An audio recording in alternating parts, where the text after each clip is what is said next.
Looks very nice. Very nice. Tammy, you're ready. Go ahead, Judy. Okay. Good afternoon, Barb. We're going to start our interview with you giving us your name, your date of birth, and where you were born. And when you give us your name, would you spell it out for the recorders here? Just the last name. The whole name. Oh, okay. Okay. Okay, my name is Barbara Skenandore, Barbara A. Skenandore. And I was, you want the spelling? Spell it out, yeah. Okay, Barbara, B-A-R-B-A-R-A, A for Ann, Skenandore, S-K-E-N-A-N-D-O-R-E. And I was born July 1st, 1937. I was born in Milwaukee, and after I was 1 year old, and we moved back out here again, because this is where my mom was from. And I believe when I was born, it was right during the Depression time, and it was easier living out here than in the city of Milwaukee. So we came back out here for about 2 more years, and then we moved back to Milwaukee. But every summer since I can remember as a little kid, I spent every summer out here with my grandparents and my aunt and uncle. So I kind of lived in two worlds, the world out here and the big city life, yeah, which was totally different, because out here, of course, we didn't have the conveniences that we had in Milwaukee. Let's talk a little bit about your mom and dad. What are their names and their background? Okay, my mom was Bessie C. Cornelius, and but everybody called her Betty. Nobody ever called her Bessie. In fact, I didn't know until I was older that her name really was Bessie. Everybody called her Betty, and my dad's was Albert Davids, and nobody ever called him Albert either. His name was always Bum. So it was Betty and Bum Davids, always. Okay. And of course my dad is Stockbridge and my mother is Oneida. Okay. And my mother spoke fluent Oneida and every chance she got. And I think that's why we spent a lot of time out here too, was because she enjoyed the language. But the job and the money and everything was in Milwaukee, so my dad always worked in Milwaukee. He worked at Harnisch-Frager first, then he worked at the Laddish Company until he died. Of course, he died very young. They got married in 1927, I believe, on New Year's Eve. They had a church wedding, they said. And easy to remember their anniversary because it was every New Year's Eve. Yeah. Where did they get married at? Here, up here. Which church? I'm not sure what church they got married at, but my mother was Methodist and my father was Lutheran. So all I know is they did get married out here. What do you remember about your grandparents on both sides? My grandmother and grandfather both went to the Episcopal Church. My grandfather, I always considered he had a farm because he had 4 cows, 2 horses, lots of chickens and ducks.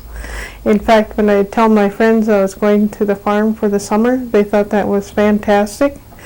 And of course I had to tell them about the farm, and I said we had horses and cows and chickens, and never told them how many, so they just thought it was fantastic that I got to go to a farm for the summer, you know. That was your grandpa on your mom's side? Or my grandfather and grandma on my mom's side. And their name was?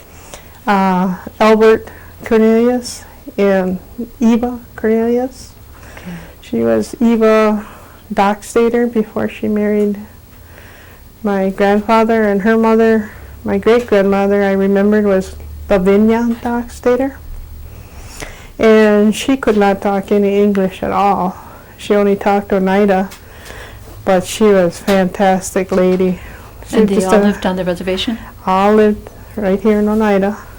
And The grandparents on the other side? the grandparents on the other side were William and Margaret Davids.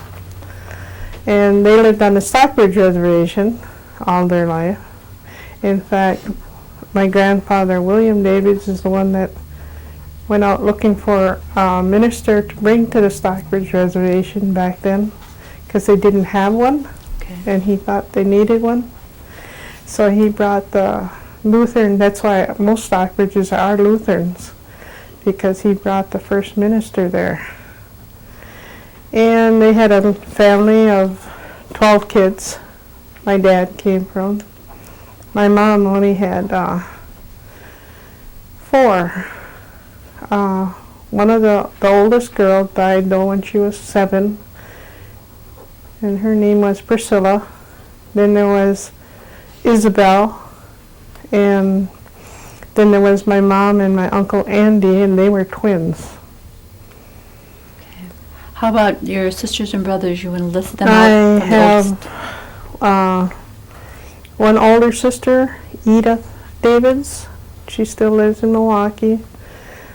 She's in a home now because she's 77 years old, I believe, and she's had epilepsy all her life, but she'd always worked and lived on her own until maybe 5 years ago. And so now she's in a nursing home. And then I have my brother Donald, and he lives up here, and he's retired from the Air Force, he's retired from the post office, and he retired from both of them, so. Is that Don Davids? Don Davids, yeah, that's my older brother. And then I have one younger brother, still lives in Franklin, suburb of Milwaukee. My younger brother is 7 years younger than I am. I'm 7 years younger than my older brother, and my older brother is 2 years younger than my older sister. Okay. So there's only the 4 of 4 us. of you. Okay. Now, you said you would come back and forth periodically, like in the summer you'd come Every out? summer I spent up here. I'm not really sure why, but I know I never minded it, because it was, when I came up here, it was with my grandma, grandpa, Isabel, and Harrison. And I was just as close to them, I think, as my own family. So. What was it like by your grandmas? Did they have like, running water? Oh, Electricity? no, they didn't have no running water. They didn't have any electricity. They didn't have inside bathrooms. So that's what I meant when I started saying I lived like in 2 different worlds, because of course in Milwaukee we had everything like that. But it never, it never bothered me. It was like something new. How did they get water? They haul the water? Because horses and cattle Yeah, take water. first of all, my grandfather had what they called a stone boat that he hooked up to horses. And we'd put the cans on, and I got to ride with him, and we'd go haul the water from across the road. And then in the few later years, then my Uncle Harrison had a Model T, and he built on a wooden thing on the back to put the cans on, and then we'd go all the way to the school by Chicago Corners and haul water from there. Your mother and dad live on that end? Or where did They did. They used to live on the corner almost of Ranch Road and H. Back when it was a stone road. Well, I was only like 2 years old. 2 or 3 when we moved back to Milwaukee then. Okay, so then if you came and went kind of, then where did you go to school primarily? Oh, I always went to school in Milwaukee. Okay. And then after my dad started working at Laddish Company, then we bought a home in Cudahy, which is a suburb of Milwaukee, and that's where I graduated from high school. Okay. And that's all of your sisters and brothers as well? And then after I moved back out here after I graduated from high school. I moved back out here, and then I met Glenn, and we got married. And then we moved back to Milwaukee, and I stayed married for 17 years. Then after that, then my kids were growing up. I had 3 kids, and then they all wanted to live out here. So they asked me to come out here, and I said I'll give them 1 month. And that was 32 years ago. A long month. Yeah. So then when I came out here, then I worked at, it was American Can, I believe. But I sprained my backs because I used to always work factory work and stuff. I never wanted to work in the office, which is what I had gone for in school. So after I sprained my back, I couldn't do that kind of work no more. So then I actually got sent on to school by some man in Seymour. I went to see him about a job, and he says, "Do you know that your tribe will send you to school?" And I said, "No, I'd never heard of anything like that." He says, "I want to tell you where to go," he said, "and you see if they don't send you to school." And they did. So then I went to NWTC, and I kept going for the next 5 years. I got 3 degrees then. I got an accounting degree, I got a credit degree, I got a supervisor management degree. And it was just because I liked going to school again once I started. And then of course then I worked in the offices, so I could do that kind of work. So then I worked at different jobs till I went to Wisconsin Public Service from Sears. I used to do payroll at Sears Company. And I went to WPS and I worked there, but I had to take an early retirement because of my health. I couldn't hardly walk, and I was also going blind from the diabetes. Okay. And after I retired, all my health improved, like almost 100%.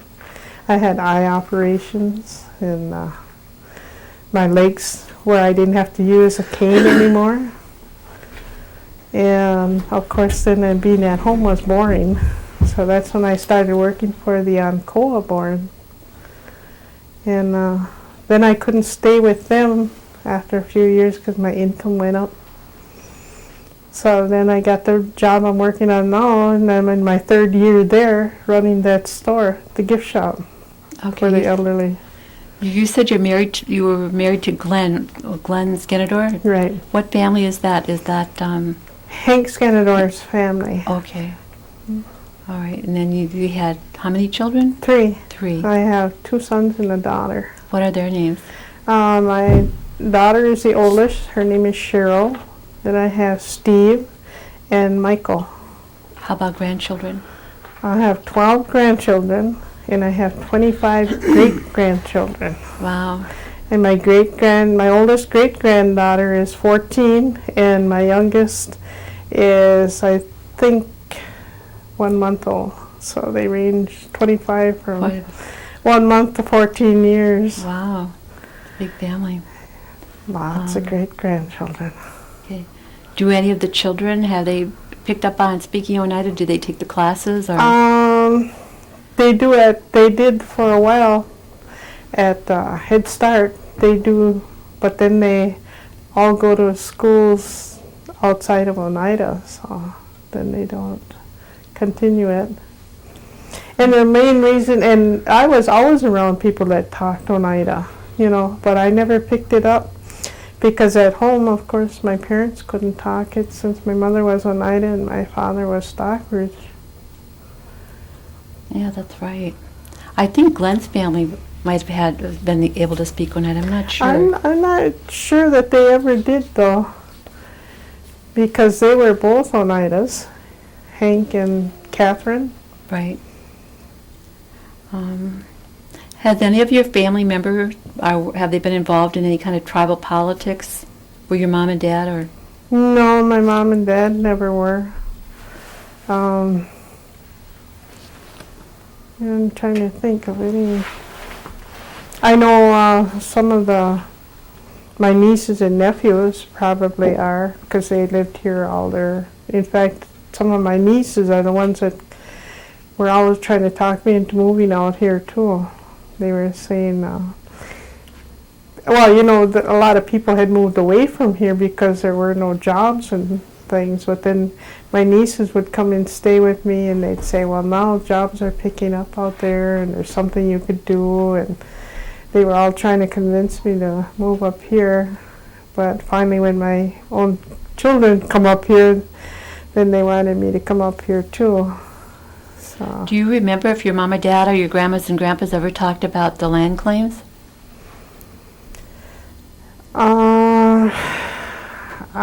The only thing is that I ever picked up from them was that at one time, like where I'm living right now, at one time there was a lot of pine trees supposedly around there and that. And my Uncle Harrison said that somebody came in from Green Bay and convinced them that the pine trees were useless or something.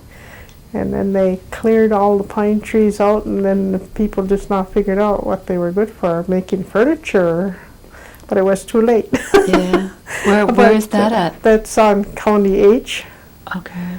But he said at one time there was a lot of pine trees in that section. Yeah. How about the New York land claims? But I remember them mentioning it, but they, especially Grandma and Grandpa and Isabel and Harrison, but they said that had been something that they had always heard they were going to either get some more land because of it or something, but they didn't think it was going to happen in their day. And then, of course, then it would go down the line and everybody would say, oh, that's something that won't happen in our day. And I think the same way with us as we were getting older. Well, it's something you knew was going on, but is it ever going to happen in our day, you know? What about in the summertime? Did they have any, the kids that lived around in your area by your grandma's house, did they have games or gatherings or church activities? Or I remember they used to play baseball at what they call Site 2 now. Okay. And of course the roads back then, they were either stone roads or muddy roads, whatever, but still a lot of people would gather there for the ball games. And of course all the guys would get together and play ball. I remember going to those when I was young. Did anybody in your family go to the do cherry picking?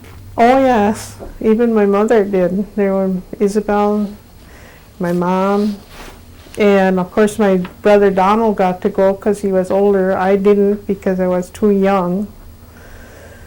But yeah, in fact I did have some pictures of them in there. Now, back in those days, you know, the ladies never wore jeans or anything like that. But cherry picking, they wore coveralls, and I got pictures of them in their coveralls and their bandanas on their heads. That should be cute. they are.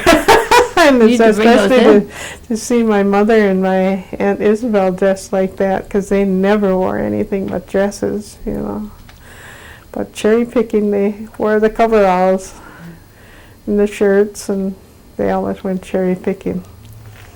Or bean picking. Yeah, I remember that. In fact, I've even done that when I was younger.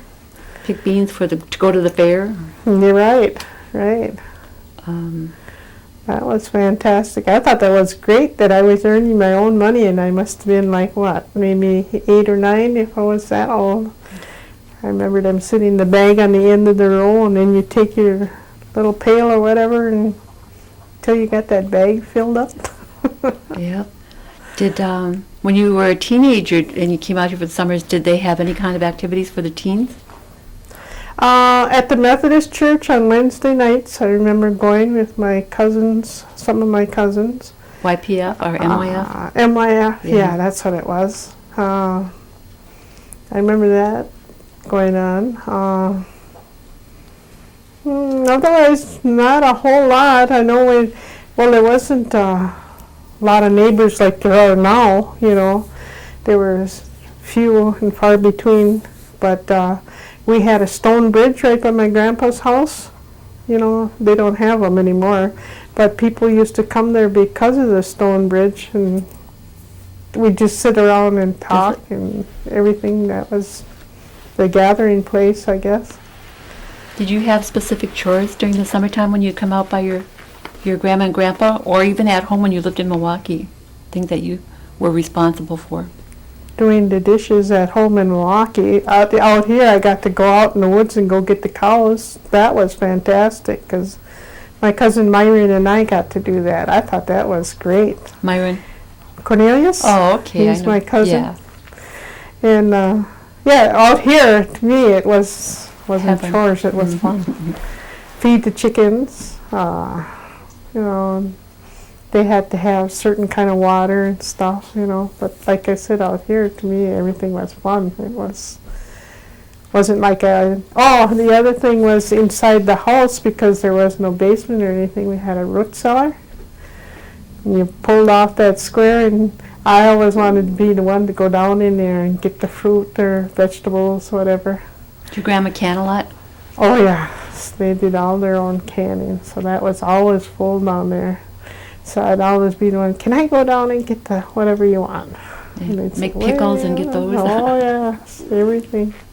Did your grandma collect any kind of herbs or medicines? Oh yes, believe me, when I'd get sick up here, I had to take them all. I never knew what I was taking, but I think just the thought of taking it cured me. You don't remember any of the names then?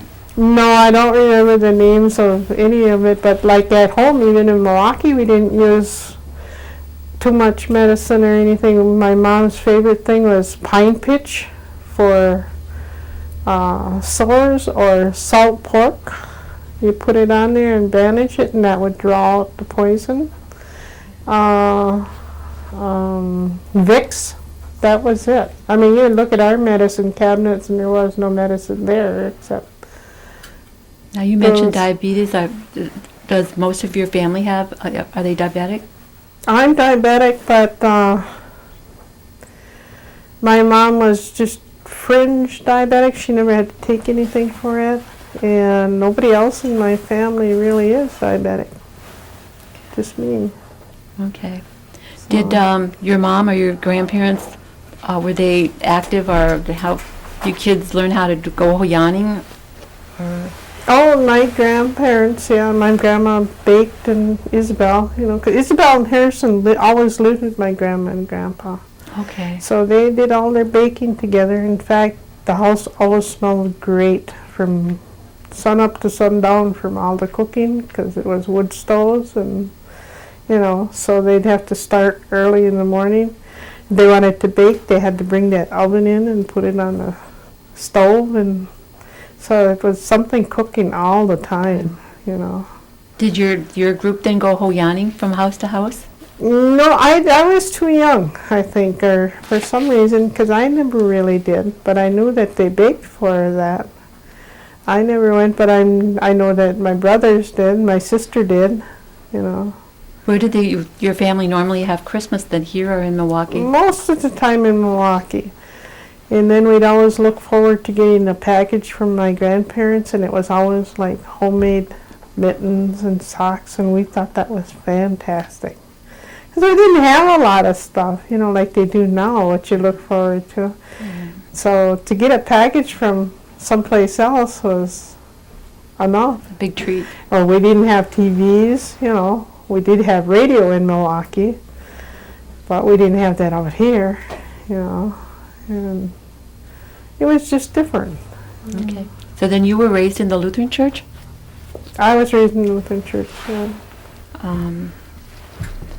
Do you have any exceptional childhood memories that you think about or would like to share when your video comes forward and things? Well, when I think about being out here, I can remember the things that we used to do in the summertime, like going to society meetings that What's they don't society? have now.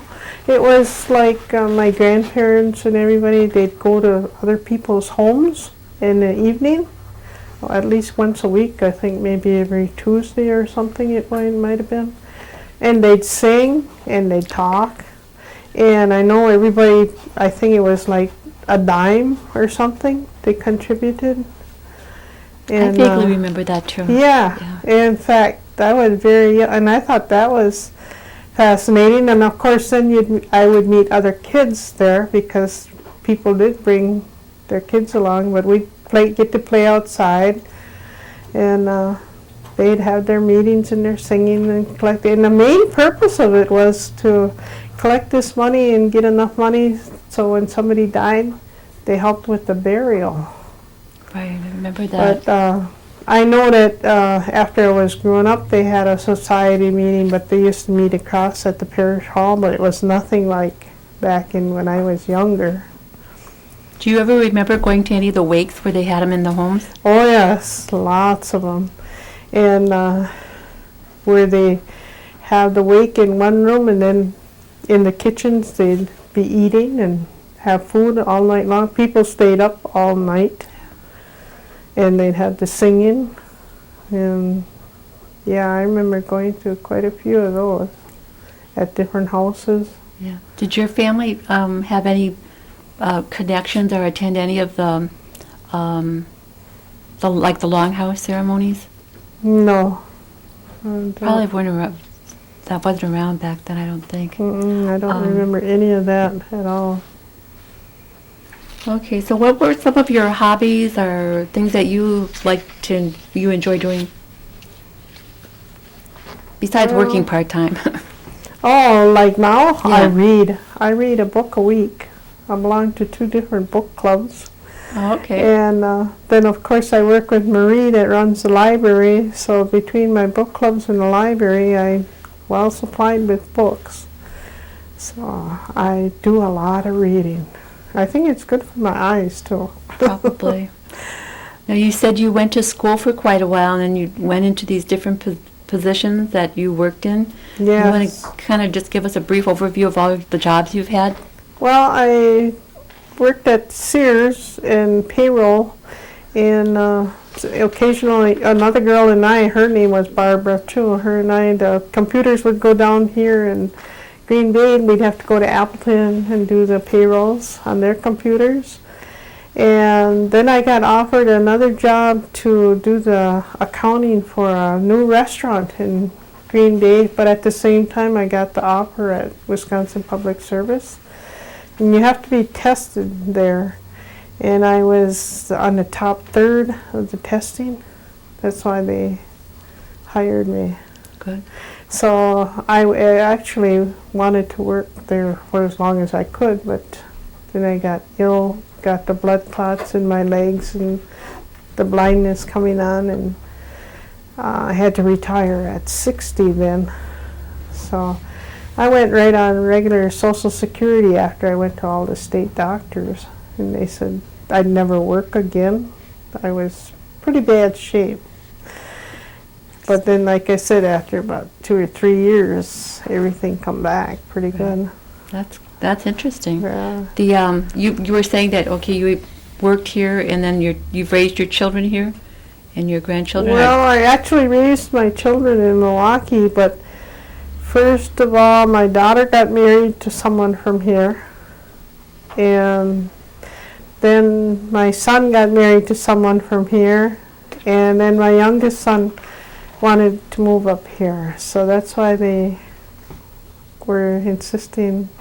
They wanted me to move up here. I said, well, you can come visit me, and that wasn't good enough. They wanted me close by, I guess, which was nice.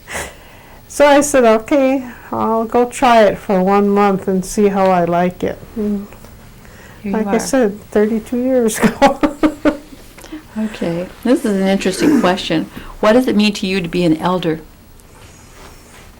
Well, I don't know. I had a funny experience. Was that about a week ago that we had that storm or something? And I happened to go to work, and it's actually a choice as an elder. You don't have to go, And I'm standing at work looking out the window, and they were deciding should they send the bus out for the elders or not.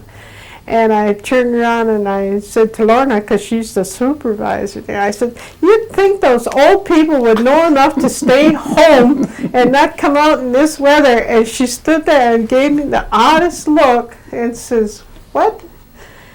And she says, you're one of them. Oh, I said, I forget sometimes that I'm an elder. And they said, well, that's fantastic. So I used to always think being an elder was somebody really old, but I think it's just not just getting old, it's maybe you get a little wiser, you know a lot of things, or when somebody asks you something, you can recall stuff, It's being able to tell people, experiences and stuff. I think it's kind of fun. Yeah, age is just a number. Yeah, it is. It really is. It's, Okay, now here's another interesting question. What does it mean to you to be Oneida? I think it's all right. I always, when I went to school, I did not go to school with any Indians. In Cudahy, there were no Indians there. And I used to date a fellow all through high school. And I think he thought we were going to get married someday. And I had to tell him, I said, I'm going to marry an Indian when I get married. And he says, you don't even know any Indians. I said, that's all right, Ray. I'm going to meet one. And you did. And I did, and that was my whole intention. So, yeah, I was proud of being an Indian. I mean, it never bothered me. And, of course, all the kids I went to school with, they never made me feel any different, Yeah. They never picked on me or gave me a hard time. Or Now you have Oneida and Stockbridge. So is there a difference there at all? Oh, quite a bit, I think. But I really didn't get to see a lot of the Stockbridge Reservation as I was growing up because we spent most of our time here in Oneida and Milwaukee, But occasionally we'd go to the Stockbridge Res, and it was just different there. It seemed like, I don't know, like more country or More urban? more backwards almost. Oh. I mean, they rode horses yet when I used to go up there, and stuff. That was like almost stepping back. And then I had a few cousins that I did know in Milwaukee, but they didn't live in Cudahy, and they used to tell I used to listen to them telling people, oh, up there they live in mud huts and teepees yet, and I was listening to them think they do? Wondering where, because I knew it was all woods up there and stuff. And they were pulling their leg, well, they were pulling mine too, because I didn't know any better, because that's how little time we spent up there, till I got a little older. Yeah. I know I've seen you at a number of GTC meetings, and Yes, I used to go. I was wondering, one of the questions on here is, what does sovereignty mean to you? Well, I thought it was, how it had been explained to me was that we had our own government and our own rights, and it seemed like we were giving that away. Well, that's when I was going, it seemed like every time we signed a compact with somebody, we were giving more rights away or something, and I thought, well, how sovereign can we stay if we keep doing that? Or letting people tell us how to run our government, when it seemed to me through history we're the ones that had the good governments in the first place, and they took from us the good stuff. I don't know. Anyways, after going to a number of GTC meetings and I'd see people want to say what was on their minds, and they weren't always permitted to, I didn't like that. So I just kind of stopped going. And now I just haven't gone for a while. Do any of your children attend the GTC meetings? Not that I know governmental? of. Not that I know of. Are you on any boards, committees, and commissions? No. Or no? None at all. What do you think about? I mean, you would go back and forth, but you must have seen things happening around the village and the community. What's your Well, the economy here has changed so much, because they didn't have anything here like a health center and schools and, and people always leaving here. Like, look at the people that went away to California and things like that just for jobs, and now they don't have to do that anymore. And I used to think that was wrong that they had to do it in the first place. There should have been things here that they could do to stay here. But now, now we got the jobs. Now we're the biggest employer around. it's changed considerably. Yeah. So that there's sometimes government is a two-edged sword. Sometimes Right. it's good and sometimes it's not. Right. In your evaluation, looking at all of the services that the tribe provides, do you think it could be better? Oh yes, especially the health center. I still don't have a whole lot of faith in the doctors, but that's a lot of stories I could tell you why I don't trust the health center. Although I get my medication there, I go to a doctor in Seymour. The way they put you off sometimes, and their favorite saying is, "See you in 3 months." I know an incident just 2 weeks ago that happened to my own brother. In 3 months, he could have been dead if he had not left the health center and gone immediately to a doctor on the east side. The health center definitely needs improvement, much, much more. Either they need better doctors, or doctors that care more, or the doctors that can spend time with the patients. I realize there's a lot of people go there, and I think it's a rush thing. I only have 2 minutes for you, I only have 2 minutes for you. Or the last time I went for an appointment there, I sat 2.5 hours and never got to see the doctor because he had a meeting and I was scheduled. This was my 3-month waiting period. I never did get to see him. Now it's 3 months from that day. I get to see him sometime in May. Okay. Well, we'll see what happens. So that's, and there's a lot of things like that. I know a lot of things that have happened.